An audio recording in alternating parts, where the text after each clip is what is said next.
Everyone, welcome to Locked On Lakers for Wednesday. Brian Kamenetsky, Andy Kamenetsky, Deandre Ayton introduced to the LA media. Does he understand the assignment? That is next.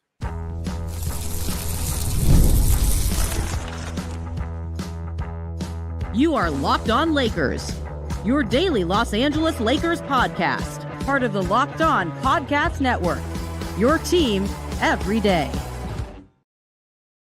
Thanks to everybody for making Locked On Lakers your first listen of every day, Monday through Friday, no matter how or where you get your podcasts. This one's always free, never behind a paywall. I sneezed twice during the introduction. Can't fight off that third one. Locked On Lakers on YouTube is where you can go hang out. This is the danger of doing this show live. Locked On Lakers on YouTube. Land the plane. I'm trying. Where you can go and hang out with over 35,000 subscribers to the channel, all of whom, Andy, are very interested in what happened in El Segundo on Tuesday, where Deandre Ayton and Jake LaRavia, but mostly Deandre Ayton, were introduced to the local media. And Andy, you were there and not dressed as well as Deandre Ayton was.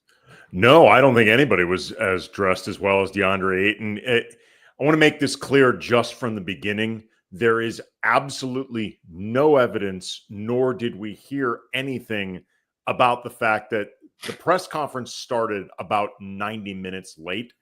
And given the recent reports from The Athletic of Deandre Ayton being late to flights, late to practices or whatever, again, I want to make it clear. There is zero evidence whatsoever that Deandre Ayton was the cause of the delay. I'm just saying it felt like the jokes writing themselves. But that being I hope said, you didn't create one of those Streisand effect situations with this, because I'm not sure most people even knew that the press conference had started late. And now their brains are working. Well, I think there were some people who tweeted about it, but also, damn it, I sat there for an extra 90 minutes before anything even got started. Somebody's going to hear about it. But I will say this, Deandre Ayton's suit was worth the wait, and just his general fit was worth the wait. He looked really good. He looked really happy, and we will get into some of the particulars of what he said, but I think just overarching view, Deandre Ayton said all of the right things during this presser and said a lot of things I thought very thoughtfully with a lot of introspection. It seemed like he was very conscious of making a good first impression, and saying all the right things is not doing all the right things. That requires action. But for the time being, Deandre Ayton can't do all the right things because it's July. But as far as making a good first impression, I thought a lot of what Ayton said resonated well. Yeah, I mean, look, as they say, the proof is in the pudding. Andy, there is no pudding right now. That's just not a choice. We barely have the ingredients for pudding. In fact, a lot of Lakers fans are angry that Rob Pelinka hasn't acquired more pudding for the regular season at this point. But I mean, I agree with you. I think the biggest part of this that stuck out to me, that I think is honestly the most important, is the self-awareness. He didn't pretend that people haven't been, he hasn't heard the negative stuff about him. He didn't pretend that those ideas aren't out there. I didn't even or that they don't bother him. Right. But I also didn't get the impression too that he felt like he wanted to argue those points in any way other than, I hear it, I don't like it, I don't want to say necessarily takes responsibility for it, but definitely but I am aware of what I need to do to fix it. Which is implicitly saying, okay, this is what people are saying. I probably haven't performed to the level that that is expected of me, or that I think I can perform to. There may be some extenuating circumstances. He kind of alluded to context, the situation he's been in the last couple seasons, and maybe a little instability in Phoenix and things like that. But there was an acknowledgement that, okay, I understand what the chatter is, and this is the opportunity for me and a fantastic one, and possibly the best anybody could ask for, playing with Luka Dončić and LeBron James to fix it. And I think that self-awareness was important. Yeah, he described the opportunity in particular of playing with Luka. It was like a video game, but he noted how both LeBron and Luka are guys that have averaged, as he put it, around 9 assists a game for their career. So the unspoken part is these guys can make me look pretty damn good and will probably be really fun to play with. And he was asked at one point in the press conference about whether these questions about his motor and desire, stuff like that, are fair and whether or not he could be misperceived. And after taking like a beat, like a thoughtful beat, and I thought he did that a few times, including to a question that I asked him that we'll get to later. But Ayton said, quote, "I feel like at the end of the day, I'm on the court, I'm supposed to perform, and it's just different routes with organizations, whether they want to win or not. I've just taken my route to where I want to win. When it comes to wins, you play hard when you know everybody goes implicitly on the court to win. You do everything you're supposed to or you can do to win." And that concept of winning came up a lot with Ayton. Like he noted, and to be honest, I had never really even thought about this before. This is his first time ever in unrestricted free agency of sorts. You know, it's after a buyout. It's coming when a lot of teams don't have the cap room to even offer him what he probably thinks is his fair market value. You know, the last contract he was on came off a restricted free agency offer sheet. So this was really his first time with as much of full choices as possible. Like, I am going to the place that I want to go of my own free will with as many options in front of me as possible. And winning came up a lot. And it sounded like, if nothing else, the last couple seasons in Portland where they were doing a lot of losing was a reminder to him of, I've been around winning, because he was the starting center of a team that went to the finals in 2021. I've been around losing. Losing sucks. Winning is a hell of a lot more fun. And I look better in the process winning.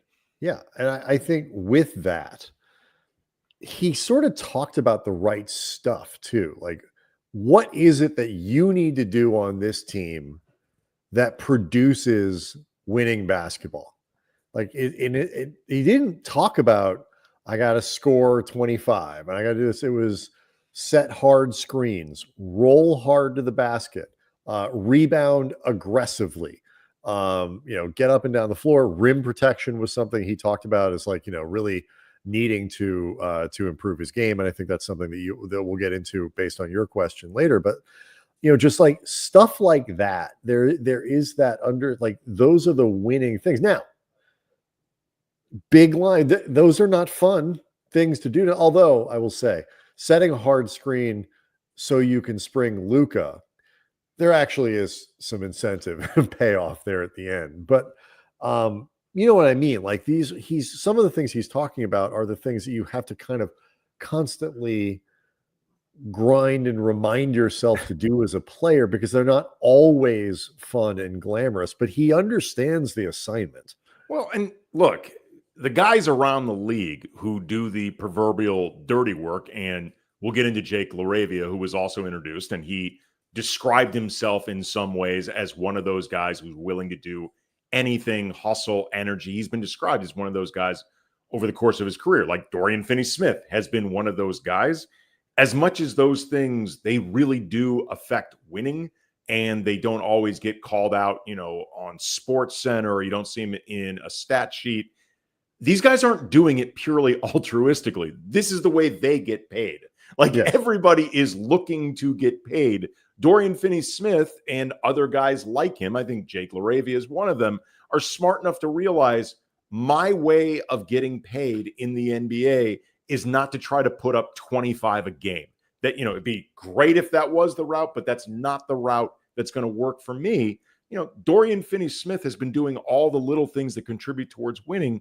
He's also made tens of millions of dollars. Like, this is not purely like a sacrifice that's just about winning. And I say that because in some respects, DeAndre Ayton, if he does all of those things, they can lead to a lot of what he wants from his career anyway. Like, it doesn't have to be an either or.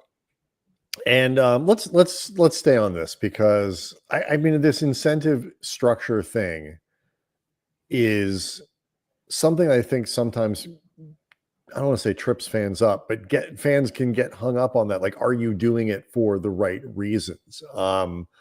And I want to break into that and get into what you heard from LaRavia as well as Summer League. Did Dalton Connect bounce back?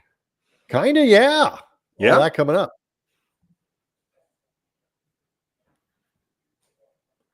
Locked on Lakers is brought to you by Monarch Money. Have you ever checked your bank account and wondered, where did all my money go all the time? Between dining out, online shopping, and entertainment, it is really easy to lose track, and that's where Monarch Money comes in. Your personal CFO, giving you full visibility and control over your finances. Monarch Money, it's not just a budgeting app. It's a complete financial command center, and you can track all of your accounts, your investments, and your spending all in one place, so you can stop just managing money. You can start building wealth, and instead of juggling multiple apps, you can use Monarch to check your finances, track your spending, even plan long-term goals. And managing money with your partner is smoother than ever. You can track shared and personal accounts. You can set goals. You can stay on the same page without stress. Take control of your finances with Monarch Money. Use the code LOCKEDONNBA at monarchmoney.com for 50% off your first year. That's monarchmoney.com, code LOCKEDONNBA for half off your first year.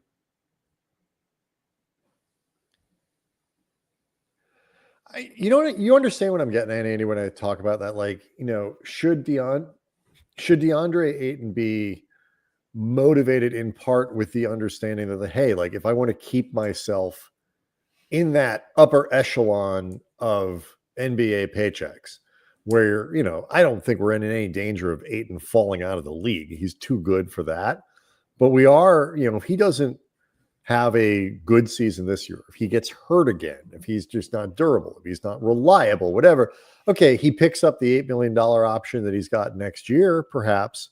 But after that, are you looking at veterans minimum type contracts? Are you looking at, $3 or $4 million a year, $5 million? Look, it's nice work if you can get it, but it's not $20 million a year. It's not $25 million a year. It's not $30 million a year. It's not building yourself back up to that place where you feel that you're being paid like, if not an elite center, elite adjacent. Is that okay? Like, if that understanding is prime in his mind to go along with, I kind of just the pride aspect of it, of wanting to do things the right way, reaching a certain level of maturity, whatever it is, how do you react to that sort of mixture of motivations? Well, first of all, I do think it's important to remember it was very, very widely reported that towards the end of DeAndre Ayton's time in Phoenix, and this was very specific to the season where they went to the finals, DeAndre Ayton was told, if you do a lot of these less glamorous things, the rebounding, the defense, the screens, all of that stuff, we're going to take care of you. But like, this is the thing that we need from you, with Chris Paul now on this team, Devin Booker, Cam Johnson, Mikal Bridges. Like, this is the thing we need from you. And DeAndre Ayton, to his credit, did all of that stuff. He did it all, and he was a big part of why the Suns got to the finals that year. And then the Suns didn't take care of Ayton the way that they, by many, many reports, said that they would. And I think that led to him in a lot of ways being disillusioned. Like, is it still on him to be a professional? Of course. But everybody has worked the job that at some point you either were promised or felt like it was heavily implied, right, do X, and this is the payoff, and the payoff doesn't come. And that sucks. And I think everybody can relate to it. And it doesn't matter if DeAndre Ayton is still a multimillionaire who's made 9 figures over the course of his career. That still sucks. I think it is, like I said, it is incumbent upon him to do all the right things. The reasons why, to some degree, I don't care as long as it happens. I tend to think that the more you get rewarded for them, the more you find the joy in them and the point to doing them. and it feels like you are part of a winning puzzle. I also think it was pretty clear during this press conference that Deandre Ayton knows he is not seen as a winning player, and that bothers him.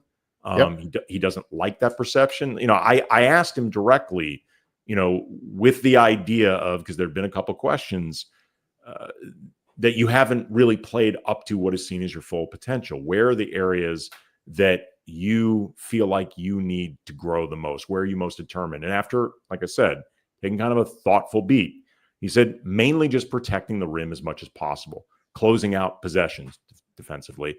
Every pick and roll, I'm setting a hard screen. When I roll to the rim, I'm rolling to the rim aggressively, just really emphasizing the things that the team wants. This is my role and playing hard at it. If you are looking for DeAndre Ayton to have self-awareness about the things that are needed from him more on a regular basis, those would be the items. Again, he's got to go out and do it on a regular basis, but that is most of what people look for from Ayton. The first step is him being aware, those people may have a point. Yeah, and I think my answer to that, the question I asked at the beginning of the segment, is essentially it's more of a long-term issue. Like, if you think a guy is more motivated by his next contract, then let's say Ayton plays 65 games this year, averages 16 and 10, defends the rim, does all the stuff that you would want. You get the top end season from him. He obviously walks away from next year, and you have to decide, do I trust that this guy's going to reproduce that after I pay him? This is not an uncommon NBA story, but it's a long-term issue, not a short one. But I also agree with you. When guys find success, when they find the respect of people, around the league, when you can change the minds of people, JaVale McGee, I think, on maybe a different scale or whatever, is a great example of a guy who changed minds around and completely changed the perception of who Kyle he is. Lowry went from a guy bouncing around early in the league, and this is something you and I talked about with Kyle Lowry at pretty great length for a piece we did with him years ago for the Players Tribune. Kyle Lowry, early in his career, it's easy to forget because now he's like a borderline Hall of Fame player. He was at one point considered pretty uncoachable and not somebody that teams really wanted. And he talked with us about how basically time around Chauncey Billups told him straight up, dude, you're going to waste your opportunity because you're too hard-headed and you're too hard to coach and you're not focusing on the right things. And then once Lowry did that, he went on to have a brilliant career. These things really do change at times. To the point that by the end of it, he was the guy that teams sought out to put in their locker room. To be the culture guy. Yeah. Yeah, absolutely. That's what I'm saying. So, I think you have to allow space for both things to be possible. You know what? Maybe the reputation he's going to be better for the Lakers than Hayes was last year. He's going to be better than they would have been had they not been able to sign him. That's not the point. But can they hit the ceiling of what Ayton can provide them? That really depends on, at the very least, playing in a way that disproves what people are saying about what the last couple of years in Portland. And if he can do that, there are some rewards that can get a guy. I mean, I think you have to be open-minded to the idea that both outcomes are very possible, that he doesn't, and we learn, people had a point, or you know what? New culture, new whatever, play with Luka, long-term opportunity. That's enough to get him going. What is he, 26, I believe. Yeah, I mean, he's still plenty young. Small, tiny advantage that he might have moving forward, just because any center playing for the Lakers falls under scrutiny because of the lineage of big men who've played with the Lakers, but in particular under the watchful and sometimes petty eye of Shaquille O'Neal. Ayton and Shaq have a good relationship. So, and he referred to Shaq as Unc. So if nothing else, I don't think Shaq is going to be getting into Ayton's head the way he got in Dwight Howard's head and frankly destroyed a lot of the guy's prime. Well, that's good. Yeah. No. I mean, he spoke glowingly of Shaq during this introductory presser. I think he said that he played with Shaq's son or something like that. But they have a relationship. Shaq he's older than Shaq's kid, I think. But Shaq's been very supportive of him. He said. You talked to Sean Highkin, correct, for your show this week. Yep. And the one thing that I thought was interesting that Highkin has been saying is that, you know, you can say a lot of things about Ayton, and some of them are fair, some are not. But like, he's the idea that he's a bad guy is not fair. Highkin disputed that. Sean Highkin, who covers the Blazers for the Rose Garden Report and 6:20 a.m. in Portland, been around the team a long time. He disputed that pretty heavily. Didn't dispute the idea that sometimes Ayton's motor is low. He isn't always as serious as he needs to be. But the idea that he was a locker room problem, he disputed. And those are two different things. And, you know, being both of those things is worse. The motor question, it doesn't matter if you're a good guy. You got to go hard. I mean, and you got to be able to, you know, put up the numbers and put up the effort and be consistent about it. But, you know, we covered when he was with the Lakers, Wesley Johnson, who could not have been a nicer guy. I mean, really, really good dude. But, you know, we saw Kobe was frustrated with Wesley Johnson because he's like, dude, you have all the tools. You have them all. Just not an aggressive enough player, not a, you know, great guy, but just not great guy. You miss those things. Dalton Connect, did he rebound in the final game of the California Classic? Sure hope so. That's next.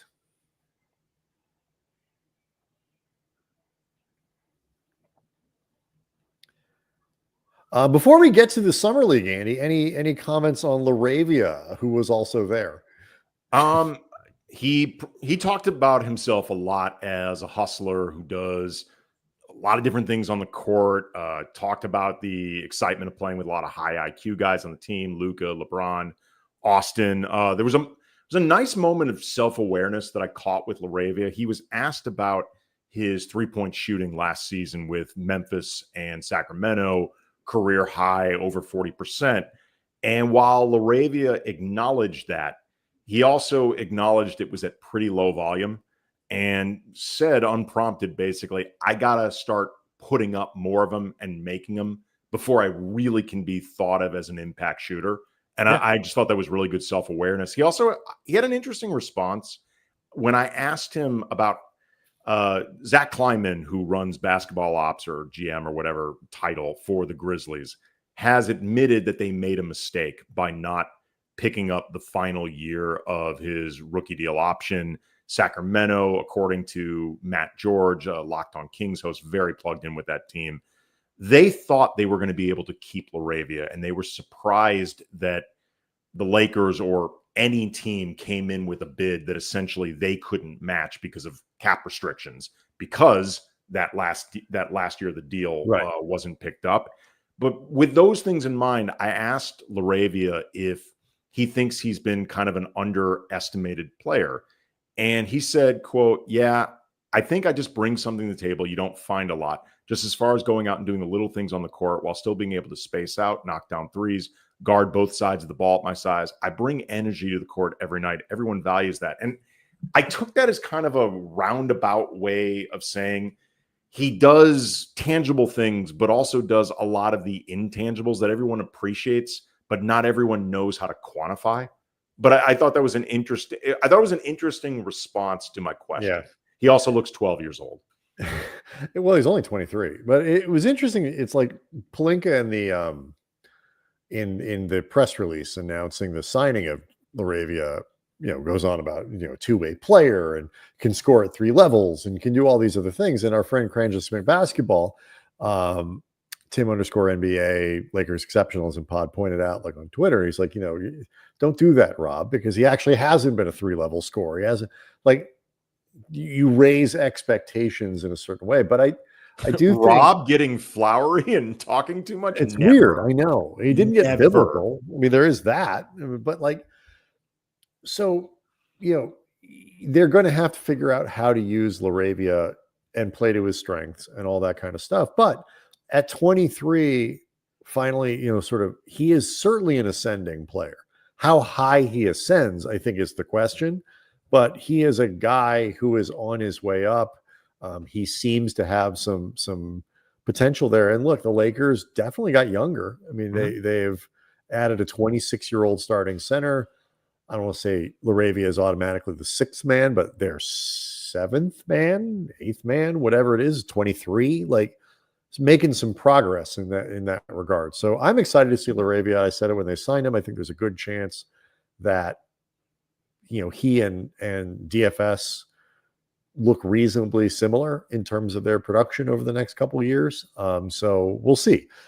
Summer League, Andy, the final game of the California Classic, played in front of at least 19 people in the Chase. Well, they did clarify during the broadcast that because the lower bowl was super, super empty. Apparently that was blocked off for this game for scouts only. So okay. To be all fair. Right. Well, I'm happy to hear that because man alive, otherwise I was worried the California Classic had lost its luster. I didn't see anything above the lower bowl, so I don't know. I'm just saying the visual we saw was misleading. It was pretty bad. Or potentially misleading. It might be accurate. I don't know. A thrilling comeback, Andy, for the Summer Lakers, led by Dalton Connect. And so that was really good to see. There was a moment about, I will say, his energy level and effort level increased throughout the weekend. If you want to include this as like the last part of the weekend, throughout the tournament. He got better as it went along from an effort standpoint. He didn't score very well and he didn't play great on Sunday, but at least looked like he was trying. And then there was like a switch that went off. It was almost like somebody walked behind him and flipped on the Dalton swag switch. And he just looked like the Connect that was effective with the Lakers in his best moments during the regular season last year. Yeah, part of an 89-88 win over the Spurs. Last minute putback by Darius Baisley, who also played great. Terrific. Off of a Connect miss where Connect drove the lane and pulled that defense to him, allowing, kind of creating the space for Baisley to make that follow. Yeah, and we might talk a little bit about Darius Baisley. He's been in the NBA before. He has experience. He is 230 games, I think. Yeah, I mean, he is even by NBA standards, he is an athlete. But Dalton Connect, 25 points, 9 of 18 from the field, hit 4 threes, also had 8 rebounds. Like you mentioned, he looked more confident out there. He looked more engaged out there. I don't remember. I apologize who I'm not giving credit to. It might be Matt Peralta from Lakers Nation, but pointed out that last year, for whatever reason, Dalton Connect got off to a slow start in the California Classic as well, but got better as things went along. We'll see how he looks in Vegas, but we talked about it. It is important that Dalton Connect, given his experience and his place on this team, whether as a potential trade chip or somebody actually in the rotation, it's important as a second-year guy who actually played last year that he looks like one of the best players in the Summer League. This was a nice start to hopefully realizing that. And then I mentioned before, Darius Baisley has been very good in 3 games with the Lakers. Yeah, and Baisley is not somebody who has there's no space for him on the Lakers roster. I mean, he's obviously going to for the time being. And that's what I was going to get to. There is a, if nobody else invites him, there's a good chance he ends up on a training camp roster with the Lakers, or, I don't think he's even two-way eligible at this point. He's got too much NBA experience, but, so you look at it and he can't do it two-way. Just to that's what I was 98% sure on that, but always leaving room to be wrong. He's earned a training camp invite somewhere. The question, it's a great, he was showing you, he's a guy with 200 and something games of NBA experience. You should look better and be able to dominate and all that kind of stuff. And he did. But the Lakers Summer League team, it just shows you what athleticism looks like. And are these guys, That's. I mean, I don't know, like if you took these, like athletically, if you took these guys, put them on an NBA court with other, the highest end, it would look, but like relative athleticism, this summer league team for the Lakers is a very athletic group. They have out athleted the other teams they've played throughout the 3 games, not necessarily out basketballed them, but it's just a reminder of like what athleticism does for a team. And the Lakers haven't had that over the last couple of years.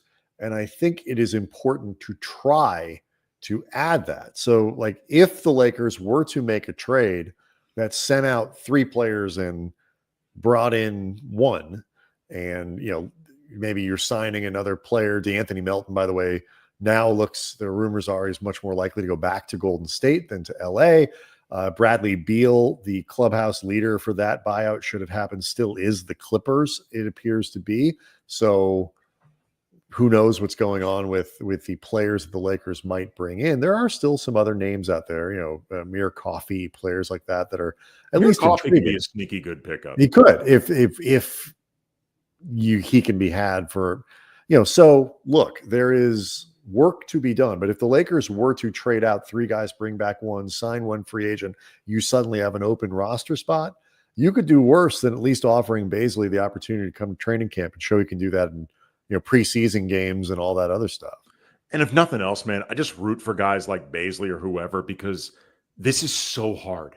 Like what these guys are trying to do. Like I think one of the things that you and I really learned over the course of doing this for so long, just how difficult this is. Like I think everybody can conceptualize broadly, making the NBA would be hard. But when you see these guys up close so many years in, years out, and realize just how good like they all are and like what separates guys who are, definitely NBA players versus low-end rotation guys versus fringe NBA, like the space between the low-end NBA guys and fringe NBA guys can be pretty slim. Sometimes it's all just about situation and opportunity, but a guy like Bazley, who's been in the NBA and wants to return, you root for someone like that. You root for someone like DJ Stewart, who I think has looked very good in summer league, for sure. Who I know he's been cut from a bunch of training camps. Like you just you feel for these guys because it's really damn hard. Smokey on the comment, we can quit here, but Smokey in the comment section said, don't be hyped by Bazley. We saw this with Quincy last year. Meaning Quincy Oliveri. Bazley had been around the league and hasn't done much at all. And obviously that's true. Otherwise he wouldn't be trying to work his way back into it. But I do think like one of the things that's hard for a lot of times with fringy players, and Bazley was a 2nd rounder, I believe, that was traded to Oklahoma City. He was a late first round pick. Late first round. These guys they are the best player on their, if not, the best player, they're stars on their AAU team. They're stars on, they're not just talking about Bazley here, but just generally, they're stars in in college for however long they play. They've been stars everywhere they've ever gone. And all of a sudden you end up in a place where, oh, bleep, I can't be a star. I have to change how I play. And, Mike Garcia, Canyon Driver, the, great draft analyst, knows a ton of basketball. He had a couple nice things to say about Bazley on his Twitter feed. And I responded, it's like, he clearly understands what you need to do if you're Darius Bazley to get back in the league. And it's not be a star. It's push hard on rebounds. It's, make the hard cuts. It's make the right pass in traffic, like little stuff like that. Because if Bazley lands back in the league, he is not going to be a star. And that it's kind of like how Bronny plays, even in these games. He gets more aggressive. Bronny, by the way, did not have a good game on Tuesday. But generally speaking, like the arc for Bronny is he's getting more aggressive and he's getting more confident, but he still attacks games in the same, to me at least, in the same kind of way that he thinks that his NBA role is going to be, which is as a role player, not as a star. And I think that can be a hard thing for players to learn. And, to Smokey's point, it can take 2, 3, 4 seasons, and somebody saying you can't be in the league anymore before you can completely change those habits. Well, I mean, just to put a pin in what you're saying, Darius Bazley did have a couple seasons with the Thunder, albeit on bad Thunder teams that were in the process of rebuilding to where they are now, but where he was a double-digit average scorer. Mm-hmm. You know, he had one season where I think he averaged about 13 points a game. That did not keep him in the league because, like you said, there are more guys that if you gave an opportunity to put up double-digit scoring, they could do it. You know, how 90, they do it. 95% of the guys that you see in the G League or on an NBA roster, if you gave enough shots, would put up 10 points a game. Right, exactly. Like that, which isn't to say that it's easy. It just means there's too many guys who can do it and likely can do it better than you. Correct. What's the thing that you can do that separates you, in this case, Darius Bazley, from some of these other guys that, if nothing else, can secure you a role as a low-end NBA rotation player at minimum? He's got the athleticism. Like, he is a real NBA athlete. What else can you do? So we'll see. Yeah. Locked On Lakers on YouTube is where we can go hang out with over 35,000 subscribers to the channel. We'll keep an eye on what's happening, free agency and trades and all that good stuff. But other than that, we'll see everyone tomorrow.